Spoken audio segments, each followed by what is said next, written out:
Music by Amber Recording Studio, Delhi.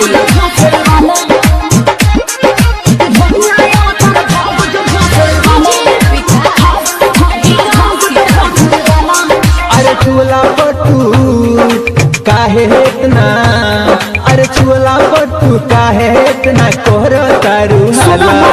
भैया अवतार भाग जो भोसड़ी वाला, अरे भागे ना, अरे भैया अवतार भाग जो भोसड़ी वाला, अरे जो ना।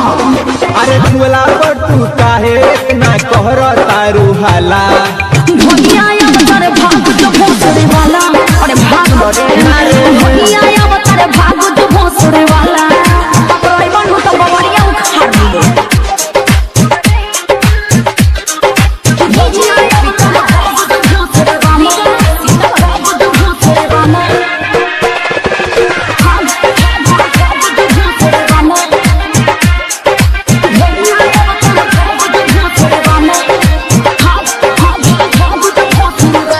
बानी कहिए से पीछा हम पड़ल, सही में तोहरा चीजवे पे नजर बगड़ल।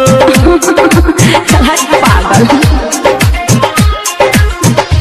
बानी कहिए से पीछा हम पड़ल, तोहरा चीजवे पे नजर बगड़ल।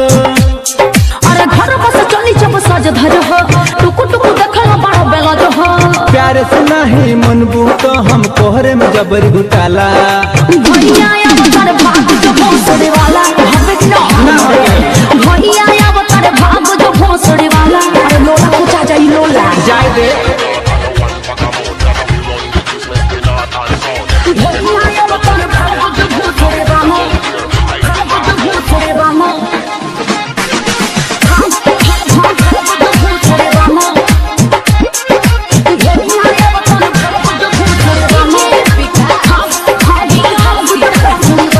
गोरी कहिया ले रखबू जोगा के, पानी खाए दो ना मुँह डूबुका के। चलो हटा ढेर मत बोलो। गोरी कहिया ले रखबू जोगा के, पानी खाए दो ना मुँह डूबुका के। का करी देखल बच्चे जो उड़ जाई हंस हो, निर्मल योगेश बात बुझ संतोष अरे हो। पूरा गाँव में चला काटे तोहरे ही बोलबाला। भैया अवतार भाग जो भोसड़ी वाला, अरे भाग ना भैया अवतार भाग जो भोसड़ी वाला।